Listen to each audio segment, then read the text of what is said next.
Hola, bienvenidos. Necesito que alguien me confirme, por favor, si se escucha bien, porque me cogí unas cosas de estas para que no haya eco, para quitar el ruido de alrededor, así que por favor que alguien me confirme que se escucha bien. ¿Dicen que se escucha? ¿Sí? Vale, muchas gracias. Bueno, bienvenidos a este nuevo live del equipo de PNI Europe. Por supuesto, mientras van apuntándose o entrando a este live, quería dar las gracias a este maravilloso equipo al que le tengo una admiración absoluta. Por supuesto, al gran investigador y al doctor Leo Prijnbouw, que nos ha enseñado lo que sabemos y además nos ha dado un enfoque totalmente diferente de la salud y de la vida. No sabía cómo decirlo, pero creo que de la vida va a estar bien. Por otro lado, felicitar a mis compañeros, a Itziar y a Jaime, hace 2 días que todavía debe estar disponible con su charla también en esta serie de la vida intermitente, y por supuesto a Rafa y a Dani, que ayer fue espectacular. Entonces, bueno, con mi súper admiración les invito a todos a que se metan en la mayoría de las charlas para que entiendan lo que significa la vida intermitente. Nosotros, y además luego quedan el de Ángel Burrell, que también le tengo muchísimo cariño y admiración, el de Bernardo Ortín, que tiene que ser espectacular, y por supuesto hay que dejar la guinda del pastel, que es escuchar a Leo Prijnbouw. Entonces, con eso se finalizaría este conjunto de charlas que hemos diseñado sobre la vida intermitente.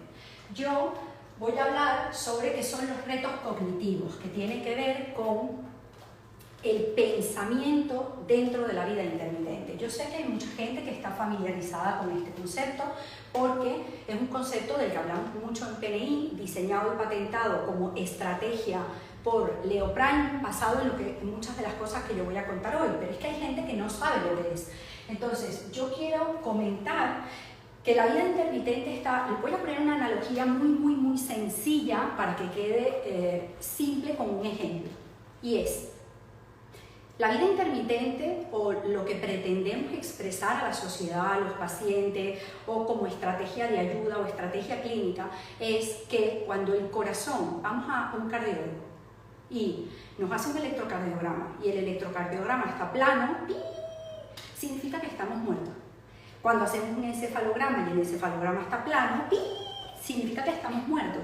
Pero eso mismo pasa en toda la fisiología. Si la temperatura está plana, nuestros sistemas de termorregulación están muertos. Si la comida estamos siempre comiendo, nunca hay una regulación correcta de azúcar ni de la grasa, y es como tener el metabolismo muerto.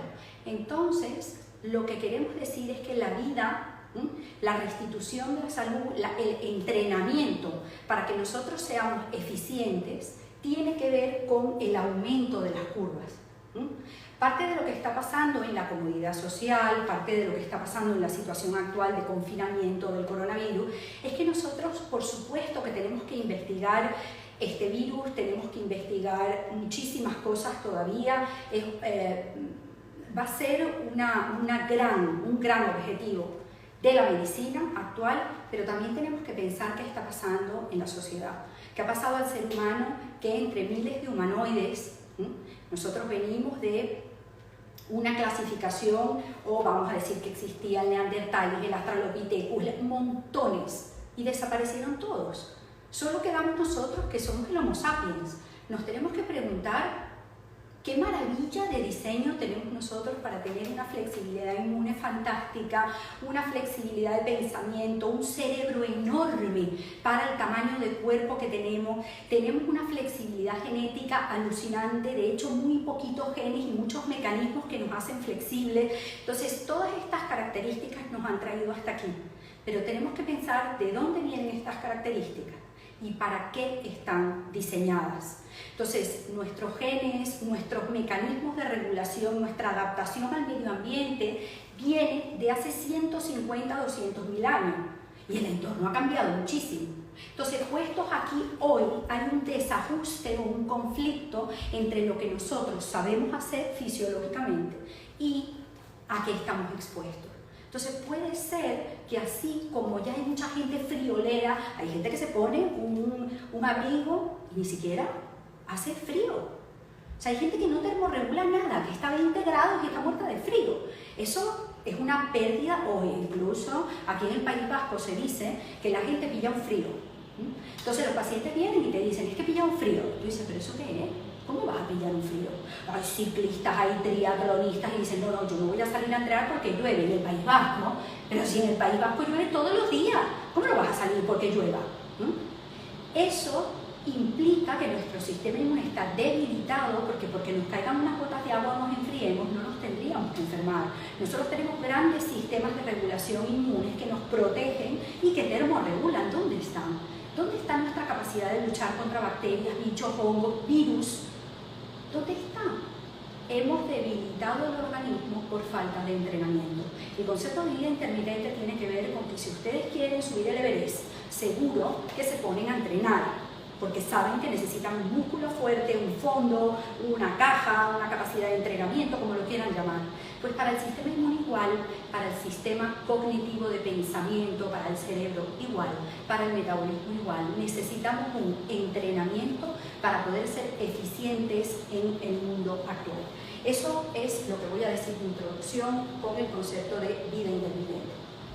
Ahora, durante lo que he preparado para este live, vamos a hablar de cómo la presión del entorno ha creado estrategias para que seamos eficientes, qué mecanismos tenemos de una manera muy sencilla, luego cómo el mundo moderno está haciendo que perdamos la inteligencia, la autosuficiencia y cómo se relaciona el cerebro y el pensamiento con la pérdida de capacidad inmune y con la pérdida de capacidad endocrina. Cómo recuperamos todas estas funciones, cómo nos adaptamos, nos reconciliamos con esos genes de hace muchos años, pero disfrutando de estos lives, de esta tecnología y de esta vida moderna, porque a mí me encanta. Yo estoy aquí haciendo un live porque me parece alucinante poder llegar al otro lado del mundo. O sea, yo adoro la tecnología, es un medio fantástico, pero tiene que estar bien utilizado. De otra manera, nos puede hacer muchísimo daño, tanto como cualquier otra estrategia súper tóxica que se puedan imaginar. Entonces vamos a ver cómo establecemos un equilibrio y por otra parte vamos a hacer una propuesta práctica de ejercicio que pueden ser muy útiles y fáciles. Muy bien, empezamos con esta introducción. Bueno, para la encefalización, se ve que estos cacharros y yo somos nuevos amigos, ¿no? Entonces, para la encefalización, nosotros tenemos que recordar que hace unos 2 millones de años que nos separamos o hicimos como la especiación en la que tenemos unas características, vamos a decir, coincidieron un montón de cambios, mutaciones, que parece que fuimos empujados hacia la costa, salimos de África, fuimos poblando, de hecho yo diría que sobrepoblando, invadiendo todo el planeta, ¿no? Y en estos recorridos fuera de África, porque los primeros fósiles de humanos están en África, de hecho todos los distintos tipos de humanoides y posteriores, hay por ejemplo los neandertales en Europa, pero eso es más adelante. Entonces, nosotros creemos que el ser humano y las teorías coinciden en que sale de África, ¿no? Entonces, ahí suceden unos cambios, que por supuesto hay cambios genéticos, cambios del entorno, un montón de pruebas, un montón de cosas distintas, y a partir de ahí empezamos a encefalizar por varias hipótesis. Una de ellas es la hipótesis de que teníamos que buscar comida, entonces empezamos a comer, pasamos de ser monos, simios, chimpancés, como lo que sea, que eran vegetarianos, y empezamos a comer cosas del mar, que eso es un gran cambio, con lo cual hizo cambios fisiológicos y una serie de mutaciones que quizás fueron congeniales. Y luego hay otras hipótesis, una de ellas es encontrar comida y adaptarnos al entorno nuevo que teníamos, que por cierto el entorno en la evolución ha cambiado muchísimo, imagínense, desde que nosotros éramos un pez, una lagartija, luego, una lagartija quiero decir reptiles, luego un mamífero, y hasta hoy hemos tenido cambios medioambientales enormes y hemos tenido que generar distintas capacidades para todos esos entornos, desde tener abundancia de vegetales hasta la glaciación, hasta cambios drásticos de temperatura. Entonces yo quiero insistir en que los cambios nos han hecho llegar a la especiación. Entonces hay hipótesis de que la inteligencia tiene que ver con la inteligencia ecológica, o sea, buscar alimento y adaptarnos a un entorno de alimentos quizás nuevos. Luego, la hipótesis de la inteligencia social, que tiene que ver con reunirnos cuando empezamos comportamientos sociales de crianza de hijos, cuidado de hijos, entre otras cosas. Hipótesis de la inteligencia cultural. Y por ejemplo, este grupo de investigación está muy a favor de que nosotros teníamos que transmitir conocimiento de un grupo a otro para ir aumentando la cantidad de conocimiento, ya que no había internet y no había redes sociales y teníamos que hacerlo de unos a otros. Por otro lado, la inteligencia cultural, yo también voy a hacer unas analogías muy simples para entender que grupos que estaban totalmente separados, hay aborígenes y hay datos de restos arqueológicos donde se ve que aborígenes en partes completamente aisladas de la Tierra, que no tenían comunicación antes de los viajes, tienen los mismos rituales. Celebran culturalmente el desarrollo físico de la mujer, que pueda ser madre, el matrimonio tal y como lo conciban, que puede ser que se junten o puede ser religioso a posterior, o la muerte, empezar las creencias a dioses distintos en unas poblaciones que otras. Pero estos son conocimientos culturales que se compartían incluso en sociedades aisladas.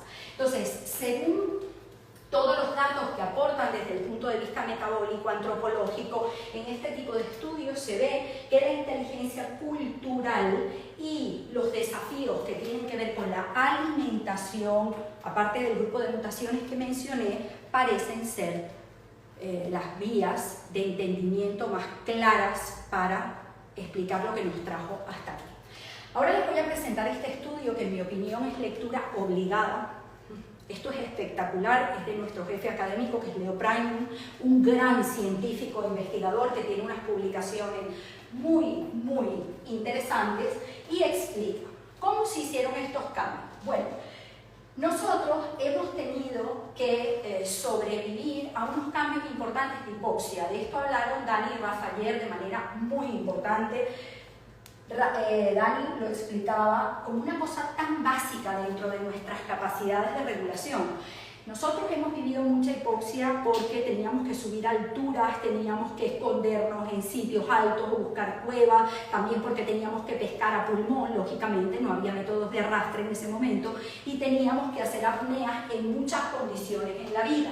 Entonces, vivir momentos en los que no podíamos respirar o de hipoxia o de baja oxigenación por altura,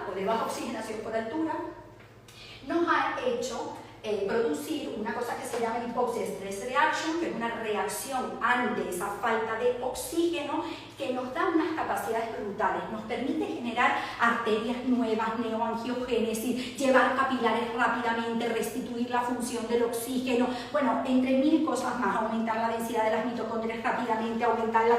Tenemos montones de estrategias que hemos diseñado porque moríamos asfixiados.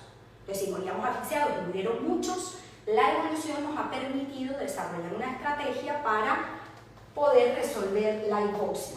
Lo que pasa es que tenemos esa estrategia en un mundo en el que ya no vivimos hipoxia, en el que ya no pescamos, en el que ya vamos todos ahogados, pero de otra manera, por angustia, por estrés, por miedo, por otro tipo de reacciones que también afectan la fisiología y hoy en día se traduce con complicaciones. Quiero decir en el ejemplo que nosotros tenemos estrategias fisiológicas que son fantásticas en unos contextos, pero que puestas en la sociedad actual pueden generar un desajuste entre para qué están diseñadas hace 150, 200 mil años y el uso que le estamos dando hoy. Otros ejemplos de esto es, pasábamos un montón de hambre. ¿Qué ha hecho la fisiología para resolver el hambre? Estrategias que las hablaron Michi y Jaime, muy bonito, estrategias metabólicas para que no muriéramos de hambre, porque hemos muerto muchos de miles de hambre. ¿Qué hicimos? Resistencia a la leptina, resistencia a la insulina, métodos de almacenamiento de grasa que son fantásticos, entonces podemos acumular grasa en algunos sitios y utilizarla como energía. Y eso era fantástico cuando no había comida. Pero hoy en día hay un exceso de comida tan importante que predispone a la obesidad o al síndrome metabólico. Por otro lado, hemos vivido deshidratación. Tenemos unos mecanismos para retener líquido, bien, que tiene nuestro cuerpo, tiene más de uno, no uno ni dos, tiene un montón de ellos, y hoy en día pueden ser responsables de la retención excesiva de líquido. ¿Eso es malo? No, es un mecanismo que nos salvaba la vida, pero que puesto en el contexto actual no se está utilizando para lo que es. Bien. Asimismo, podemos hablar de la infección. Durante la evolución, uno de los retos que más ha llevado a la muerte a la humanidad han sido las infecciones. Por eso no tenemos un sistema inmune simple, tenemos un sistema inmune muy específico contra virus, contra bacterias, contra toxinas, percatamos lo que nos podría matar a nivel tóxico y ahora, ¿cómo está el mundo? Lleno de pesticidas, de contaminantes, de conservantes, de infecciones, pero de infecciones no como antes, que eran muy agresivas, sino infecciones que están mutadas por el uso y abuso de antibióticos, de conservantes alimentarios, de cloro en el agua, de jabón, porque lavamos todo y a veces nos tragamos el jabón del lavavajillas. O sea, la situación de infección actual es rara. Y los patógenos, que antes los reconocíamos con facilidad, estamos perdiendo el reconocimiento a patógenos porque vivimos en una sociedad terriblemente limpia, con lo cual ya no estamos entrenados para vivir infecciones ni, vamos a decir, las atacamos con la misma eficiencia. Entonces, en resumen, nosotros para cada reto que nos ha inducido muerte de mucha población, hemos desarrollado una estrategia. Repito, para las infecciones, un sistema inmune, para la falta de comida, mecanismos endocrinos, para el calor, glándulas sudoríparas, hemos perdido el pelo, termorregulamos, tenemos un montón de mecanismos para perder calor cuando muchísimos mamíferos no tienen. De hecho, el león sale a cazar y suele salir a cazar de noche, bueno, primero porque tiene una visión nocturna fantástica y nosotros no, pero segundo porque a las 12 del mediodía se agota del calor, no puede termorregular, no suda, bueno, sudará, pero no le permite termorregular eficientemente.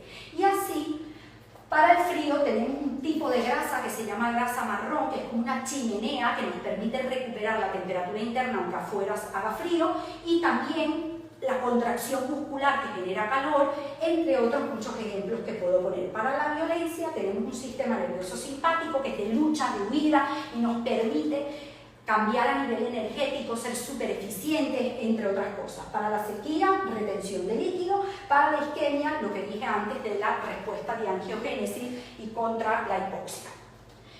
Bueno, pero esto, para poderlo resolver, no implicó solo unas características fisiológicas. Esto también implica inteligencia. ¿Qué hemos hecho nosotros con todos los retos a nivel cognitivo? Bueno, pues como pueden ver, ha sido grande el paso del ser humano. Nosotros, para la lucha inmune contra infecciones, de las que hemos muerto cientos y miles de años, hemos generado la seguridad social, la medicina, la especialización médica, la higiene, antibióticos, lejía. Hemos creado un entorno limpio porque hemos muerto de infección, pero eso ha sido a través del uso cognitivo y de la encefalización o la inteligencia. Por otro lado, para el hambre hemos desarrollado el cultivo, la agricultura, la nevera, la industrialización y los conservantes para que la comida sea perecedera, con un montón de tecnología. Y para eso necesitamos la inteligencia. El control de incendios para cualquier violencia o calefacción o para el frío. Nosotros tenemos la calefacción. Para el calor tenemos el aire acondicionado. Todos estos retos se han ido solventando porque había la necesidad de hacerlo. Si moríamos de frío, pues teníamos que generar una calefacción, pero ahora morimos de frío, no. Morimos de infecciones, hasta ahora no, ahora está cambiando por la resistencia de los bichos, pero hasta ahora hemos vivido sin el reto porque, de hecho, parte de la longevidad y que haya aumentado la capacidad del ser humano de prolongar la vida ha sido gracias a la tecnología y los antibióticos, ¿no? Entre otras cosas. Y para toda la violencia hemos creado armas y drones, etc. ¿Cuál es el problema ahora? Bueno, ahora nosotros tenemos unos genes de hace 100, 200.000 años, diseñados con unas características metabólicas, diseñados y que se han desarrollado y han evolucionado, porque había mucha necesidad de solventar retos y ahora no tenemos retos tampoco cognitivos, de pensamiento, de agilidad mental. El problema no es solo que nosotros resolviéramos, gracias a la inteligencia, la carencia de comida, la carencia de agua mineralizada, la carencia de todo. No, no. El problema es que también la mayoría de las cosas están inventadas y uno de los mejores placeres del ser humano es el poder. Poder, no hablo del poder como en la política, no, el poder hacer cosas, el poder tener cosas. Ahora parece como imposible comparativamente con el que tiene un Ferrari, con el que ha creado algo, con o sea, baja el deseo cognitivo de ser autosuficientes porque ya no tenemos ni geolocalización. Quiero decir, antes nosotros teníamos que saber la dirección, pero no estoy hablando hace 100.000 años, yo estoy hablando de que mi padre llega a las direcciones la primera vez, va 10 años después y todavía llega. Y ve un mapa y se localiza de cine. Esto es una gran capacidad que hemos perdido porque hasta yo voy por una ciudad y digo, oye Siri, dime dónde está no sé qué.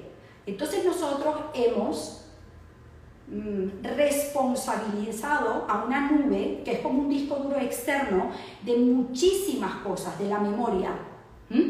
Antes nosotros teníamos que memorizar, yo, que no soy tan mayor, me sabía los números de teléfonos de mis padres, su DNI para hacer gestiones en el banco, me sabía direcciones enteras, pero no estoy hablando ni una ni dos, y estoy segura que los que me escuchan aquí, la mayoría todavía recuerdan números de teléfono de la infancia, pero nuestros hijos no van a recordar nada porque lo tienen todo en la memoria del móvil.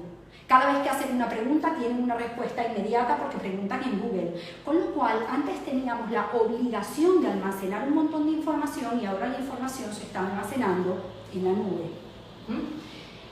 La falta de interacción social, de que la explicación te la dé una persona mayor, de cómo se transmite el conocimiento, la no necesidad, porque sabemos que todo lo tenemos a mano, pero aparte la falta de comunicación tal y como la conocemos hace 200.000 años está haciendo un deterioro cerebral. Esto lo vemos en este tipo de estudios donde vemos que siempre hemos ido aumentando la masa cerebral y las capacidades intelectuales.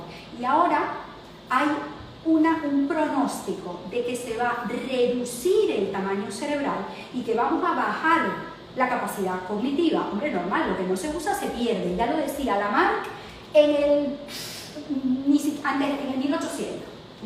Entonces, nosotros vemos documentos, muchos, no uno ni dos, yo pongo uno porque no me caben todos, donde entendemos que la adicción o la sobreuso o la sobreutilización de redes sociales, de todo lo que tiene que ver con aparatos electrónicos, es gravísimo para la salud.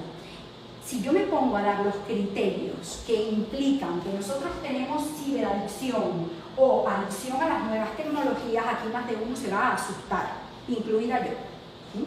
Entonces, nosotros sabemos que si cambiamos drásticamente los hábitos de vida para tener más tiempo, evitamos salir a la calle porque queremos ver una película, o evitamos salir a la calle o tener contacto social, o cambiamos actividades porque queremos ver un programa o una charla un día no pasa nada, pero un montón de ellas quizás puede ser peligroso. Cuando nosotros vemos que deprivamos el sueño, nos acostamos más tarde porque no podemos apagar lo que sea que estemos viendo, o la disminución de la sociabilidad, cuando empezamos a hablar un poco violento a nuestra familia porque espérate, estoy viendo esto, no me interrumpas, y no podemos voltear a contestar una pregunta a nuestros hijos porque nos sentimos ocupados con una persona absolutamente desconocida, quizás es un indicativo de que estamos empezando a priorizar mal. Quizás teníamos que priorizar por los hijos y no siempre. No digo que no se puedan usar las tecnologías, pero tenemos que tener cuidado con la cantidad.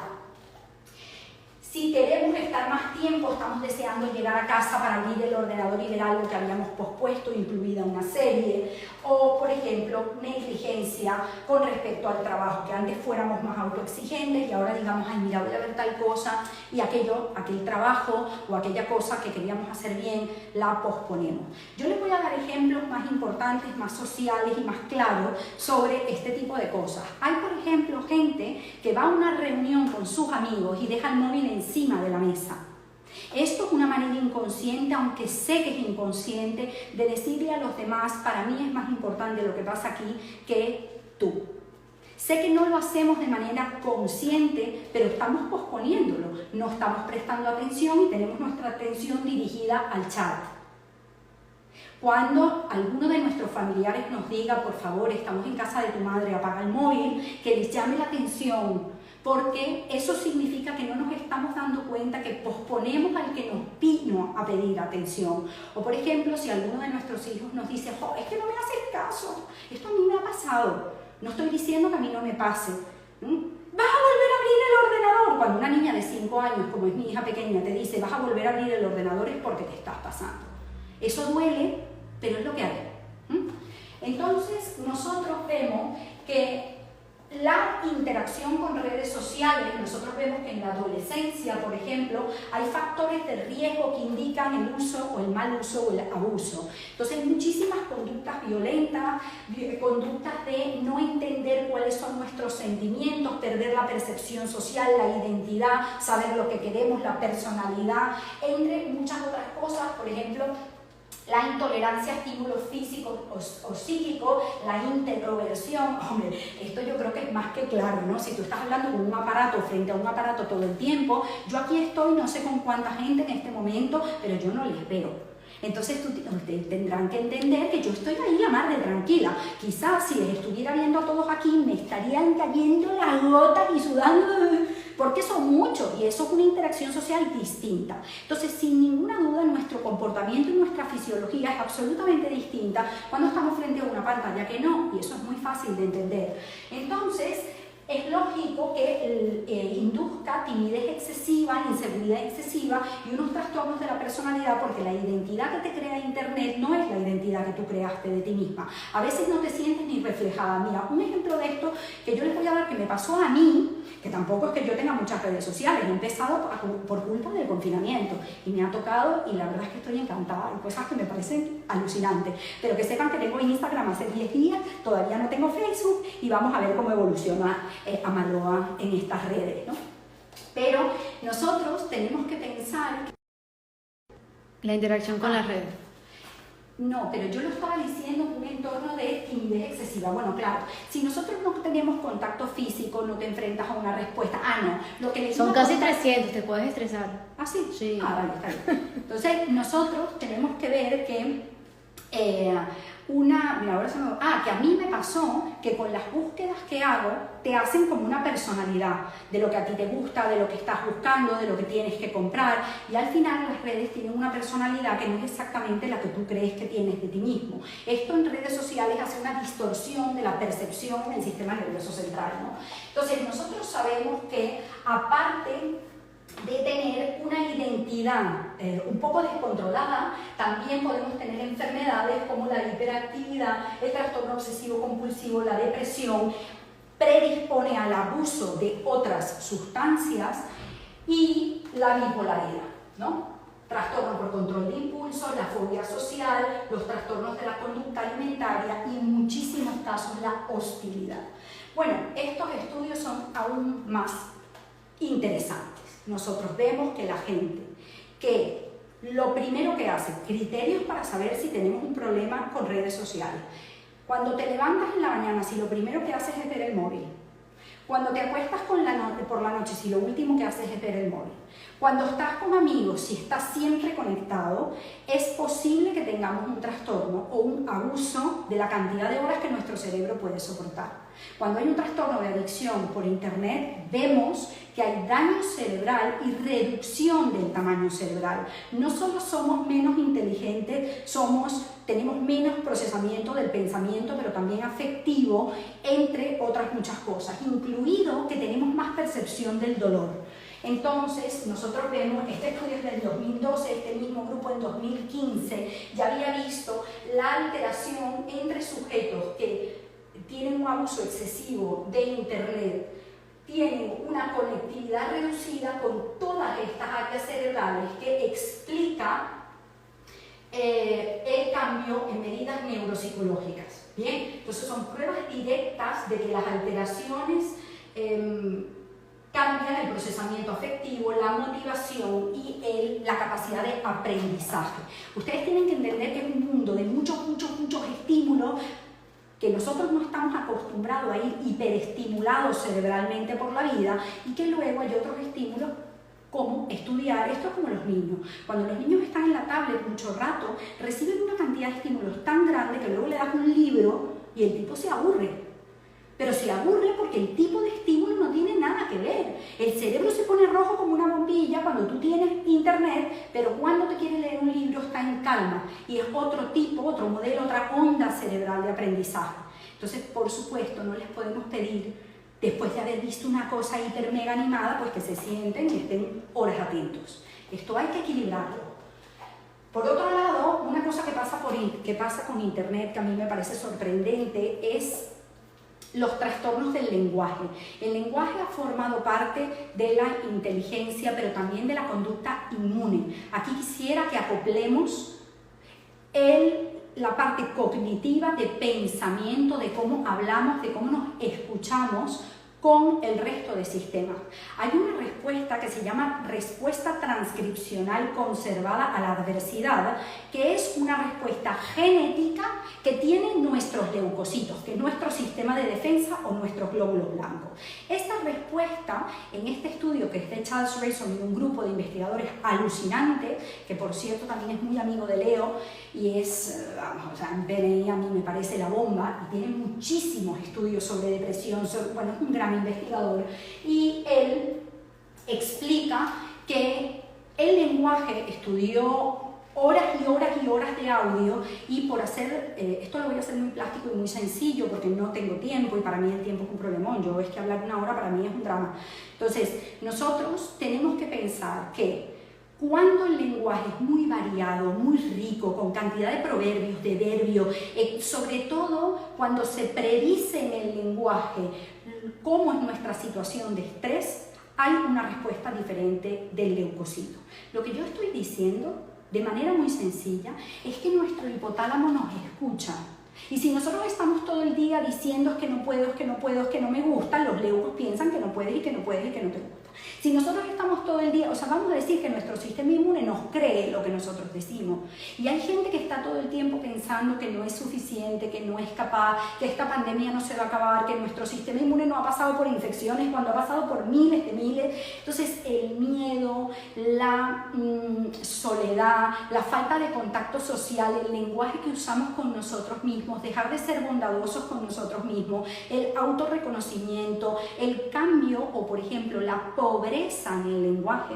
Una cosa que pasa en redes sociales es que la gente tiende a acortar las palabras, a utilizar palabras que no existen, que nuestros sistemas de reconocimiento no existen, a etiquetar cosas todos con las mismas 4 frases y perdemos y empobrecemos el lenguaje. Cuando la persona habla más idiomas, utiliza más verbos, utiliza más proverbios y utiliza palabras bondadosas, el sistema de transcripción genética de nuestro sistema inmune es muchísimo más específico para luchar contra infecciones. De hecho, aquí traje otro estudio sobre esta misma respuesta. Este es de John Cacioppo, pero también tienen a John Capitano, que son grandes investigadores sobre qué, la soledad, el aislamiento social, el que no nos sintamos. Acuérdense que nosotros somos más fuertes en equipo. La soledad, visto desde el punto de vista cognitivo, desde el punto de vista inmune, nos debilita. De hecho, esta misma respuesta transcripcional conservada a la adversidad, cuando nosotros vemos que la persona está sola, tiene mucho menos eficiencia contra virus. Yo sé que es una gran propuesta el aislamiento que hemos tenido y el confinamiento, pero nos hace perder capacidad contra virus específicamente. Entonces, yo creo que para equilibrar la vida tenemos o que tener más contacto con nuestros hijos o hacer reuniones con gente que quizás no vemos hace mucho tiempo y la queremos mucho y no nos hemos dado cuenta, pero tenemos que buscar la manera de reunirnos y sentir que estamos acompañados y juntos. Sin duda, recuperar el entorno familiar de amigos de la infancia, de gente en la que confías, es un gran protector inmune, endocrino y de estas respuestas.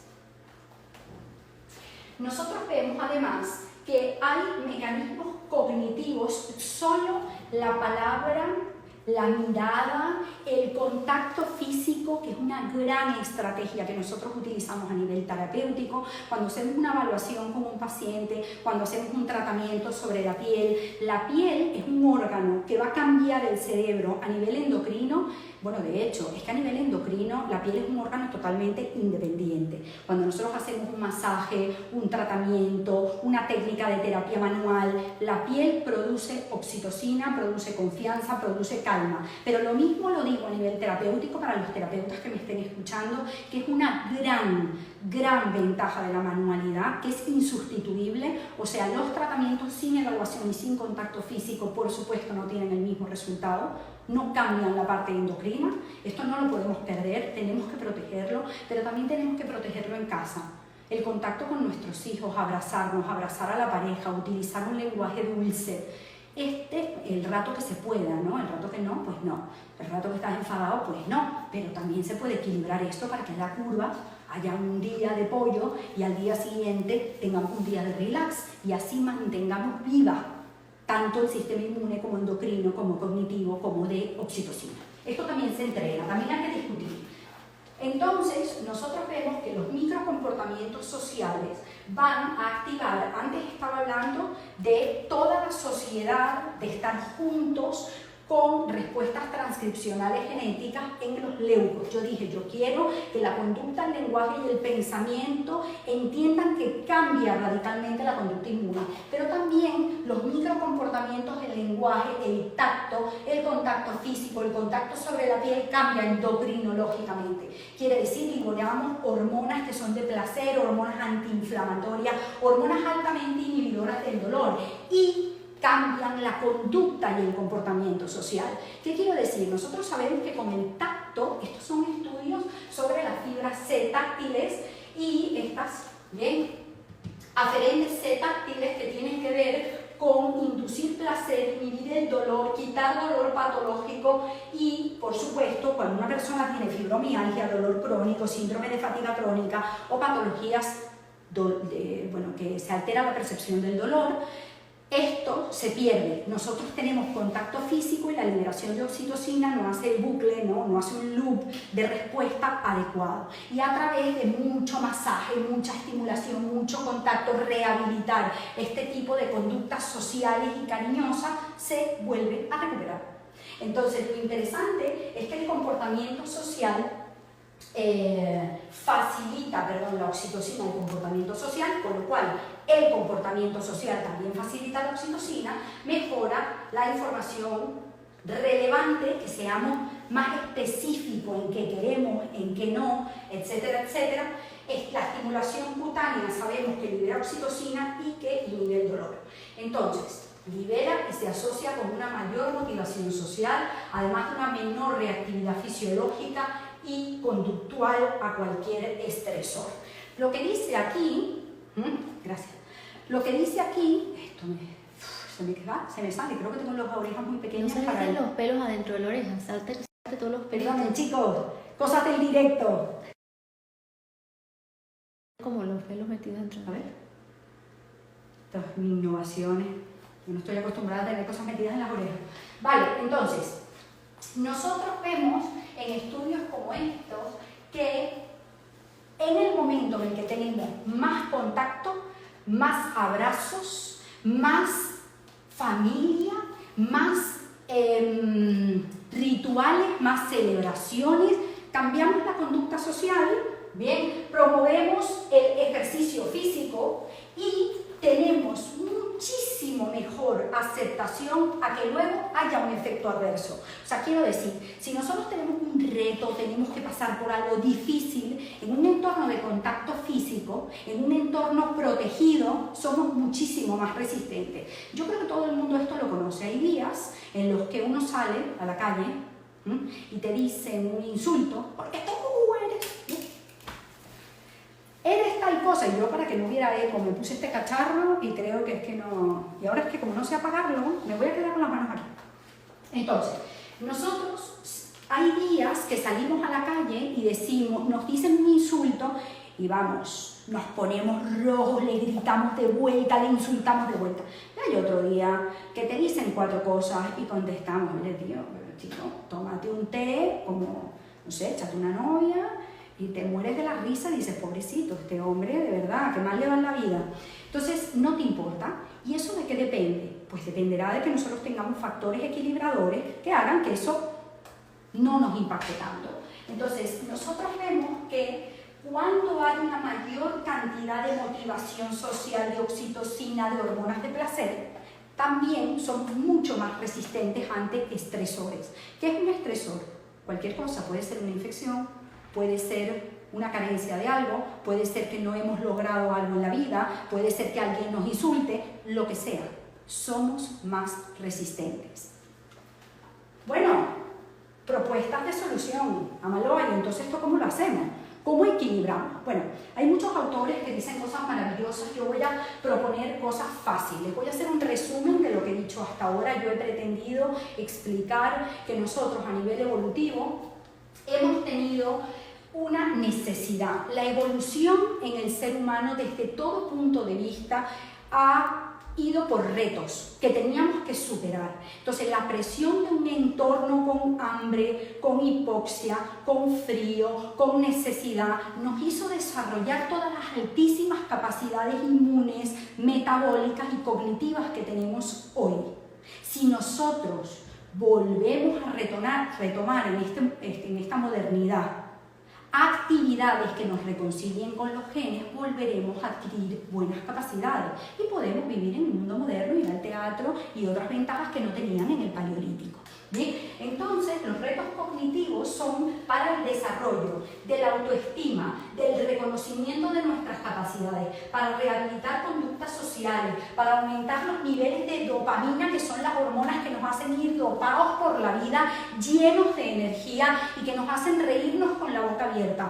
Además, esto es una hormona inducida por la búsqueda, por cosas nuevas, por hacer cosas divertidas, pero también es una gran hormona de la sexualidad, que es otro de los placeres perdidos dentro de las rutas cognitivas, porque no tenemos tiempo. ¿No ves que estamos mucho en redes?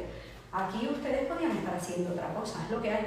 Y creatividad o trabajo en equipo. Todos los trabajos en equipos, las conductas sociales, son conductas que integran los centros cognitivos. Espero haber dejado esto claro. Estas son mis hijas y cosas que hemos hecho durante el confinamiento que yo les quiero proponer. Todos los ejercicios de geolocalización, esto ahora mismo lo estoy enfocando para niños, pero es lo que hacían los scouts de toda la vida, que te daban una brújula y tú tenías que buscar cosas en un parque, descubrir el mundo, hacer retos de decir, vamos a ver qué especie conseguimos hoy. Se van al jardín botánico cuando se pueda y cada uno tiene que clasificar 3 animales. Los niños traen los 3 animales. Y yo veo a más de un adulto que le gustan este tipo de cosas también. Es una manera de observar el mundo, es lo que muchos llamarían un mindfulness, que es el estar aquí y ahora y aumentar el sistema perceptivo. Es un tipo de meditación, pero también es un tipo de ejercicio. Entonces, recrear, por ejemplo, un confinamiento, que quizás es el momento actual, aunque parece que ya tenemos alguna propuesta de ir saliendo poquito a poco, ¿no?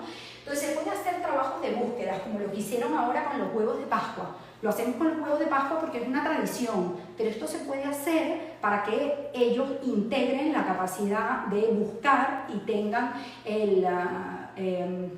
la recompensa, porque esto se llama así a nivel del circuito de la recompensa, de que lo han encontrado. Y eso te hace ser capaz. Es igual que poner la mesa, sacar la mesa, levantar los platos, contarlo. Hay niños que no saben contar y ya saben poner una mesa. Ay. Bueno, por querer hacerlo bien, Otro tipo de cosas que estoy segura que la mayoría están haciendo, como reciclar, construir cosas, hacer palacios, castillos. Lo bonito sería dejar las cosas allí, estar y compartir y permitir que los niños hagan lo que quieran. Habrá gente que hace... Yo cuando esto lo hago con muchos niños, me sorprendo. Tú los observas y uno es hiper abstracto, el otro hace flores muy detalladas y cada uno tiene su mundo interno. Si ustedes proponen hacer una cosa, pues quizás no puedan disfrutar de ver lo que a cada uno le ha salido de dentro. Entonces lo suyo sería dejarlo ahí y ver qué pasa, ¿no? Y ver cómo con el material que hay se puede generar una construcción fantástica. Por otro lado, se pueden recrear cosas o escenarios, como puede ser, vamos a hacer una discoteca.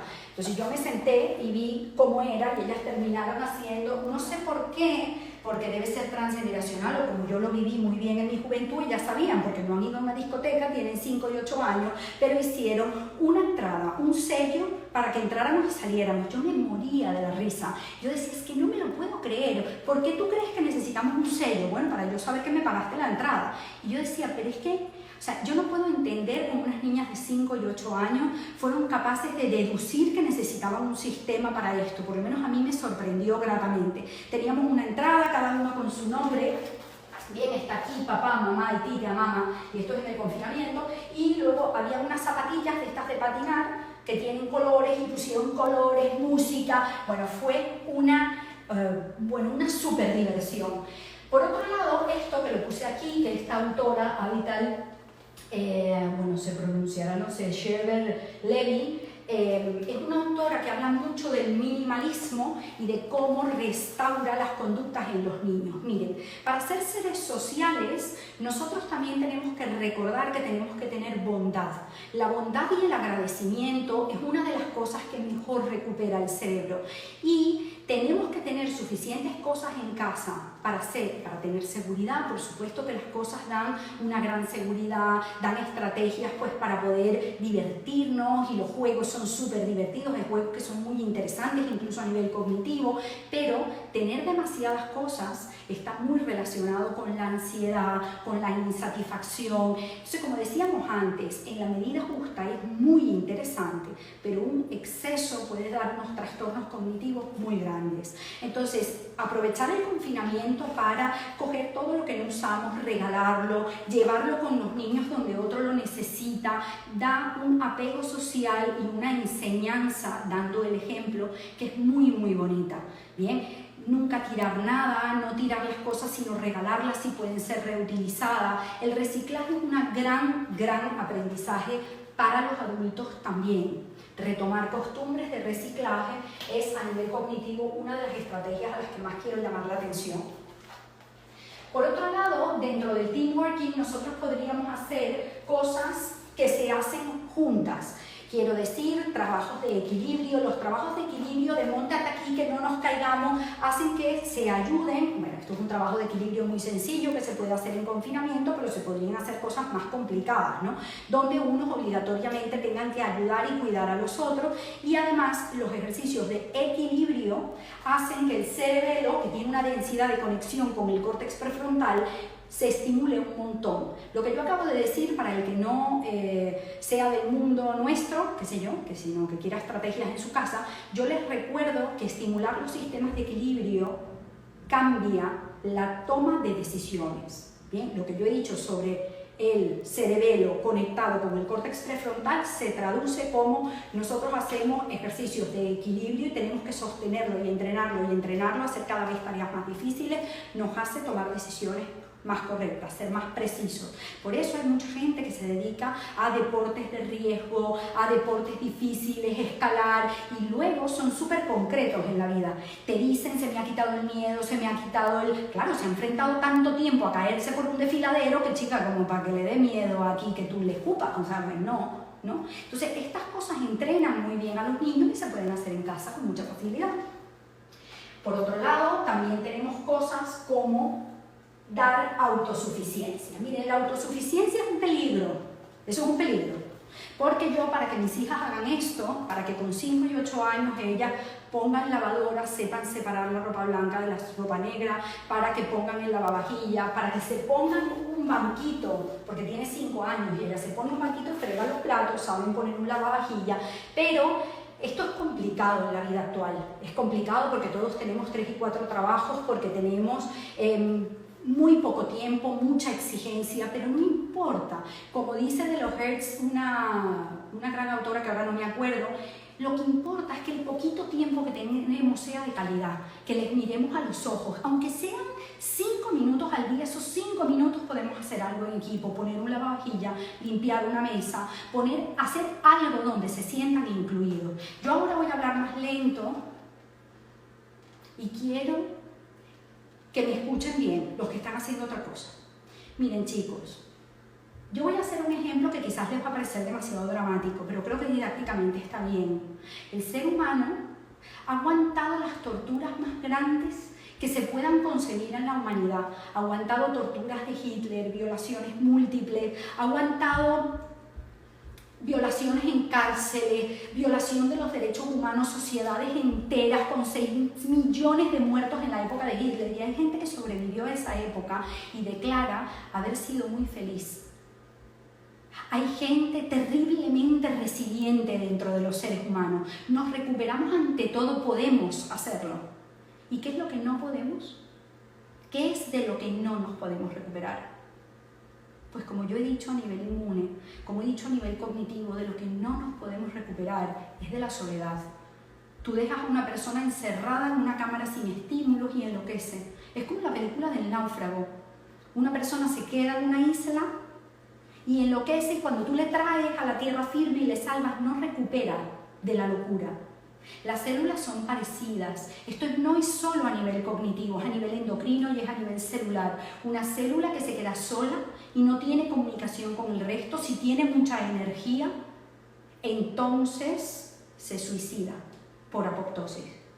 Si tiene poca energía, se replica y genera una comunidad, que puede ser un cáncer o un tumor benigno. Pero no se queda sola.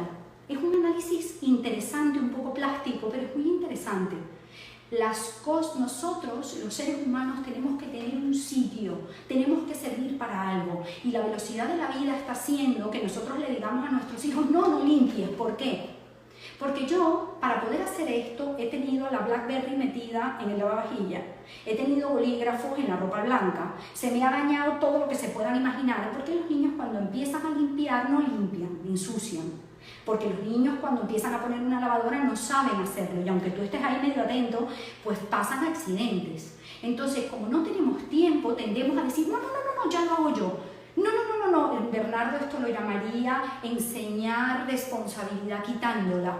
Bernardo por favor, los invito a que lo escuchen porque es brillante. Invito a que escuchen a Leo porque de verdad son gente inspiradora en nuestro equipo. Entonces, yo creo que los niños en casa tienen que tener un sitio. Por supuesto, cuando enseñan a planchar a un niño se puede quemar. Y esto nos parece tan peligroso que por el amor que les tenemos no les exponemos al riesgo, pero entonces no aprenden, no son útiles y perdemos la autosuficiencia. Yo no me refería a la autosuficiencia que nos vayamos al monte y aprendamos ahora todos a cazar y nos comportemos como en el paleolítico. No, chicos, podemos ser más modernos, podemos aprender a planchar, podemos aprender a lavar los platos. De hecho, yo esta propuesta la muestro con niños, pero creo que le vendría bien a muchos adultos. Muy bien, cuadrilla, o sea, mi grupo de amigos, de jovencitos, de adolescentes, y se ponía una palabra que podía ser inventada o real, y todo el mundo votaba si era inventada o real, y esto aumenta el lenguaje y te hace jugar con un diccionario. La verdad es que te morías de la risa, sobre todo de las inventadas, y cuando la gente dice que una palabra inventada era de verdad, bueno, te mueres de risa. Hay otras cosas como dar definiciones a palabras, que es lo que acabo de decir, o juegos cognitivos, incluso de tecnología.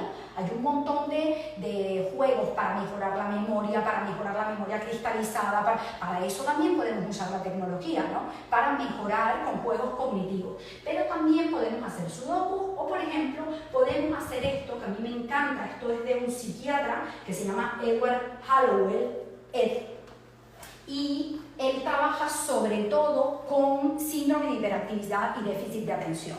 Y él dice, nosotros podemos ver la belleza detrás de lo que creemos que es un problema, ¿no? Entonces, por ejemplo, dentro de la distractibilidad, estos son criterios muy típicos de ADHD, TDAH o síndrome de hiperactividad. Entonces, por ejemplo, ellos suelen ser niños, vamos a decir, catalogados como distraídos, impulsivos o hiperactivos. Nosotros podríamos utilizar esas palabras que se repiten en el lenguaje y además si los padres dicen, pero es que eres muy distraído, el niño que es muy obediente se lo cree y empieza a ser cada vez más distraído. Con lo cual nosotros podemos buscar la desventaja y también buscar la ventaja para equilibrar el sistema cognitivo, como puede ser la distractibilidad. En el espejo, puesto en la terapia del espejo, vamos a decir, es curiosidad. Chicos, acuérdense que la curiosidad, la creatividad, tiene que ver, o sea, brota como palomitas, ¿sabes? Es como de repente, pum, pum, pum, pum, pum, pum. Eso es una cosa que aparece de repente. Tú no dices, a las 3:30 va a ser mi idea creativa. No, no, eso no es así. Esto aparece de repente y entonces te distrae, quieres hacer otra cosa. La curiosidad es una gran ventaja, pero promueve la distractibilidad. Por ejemplo, la impulsividad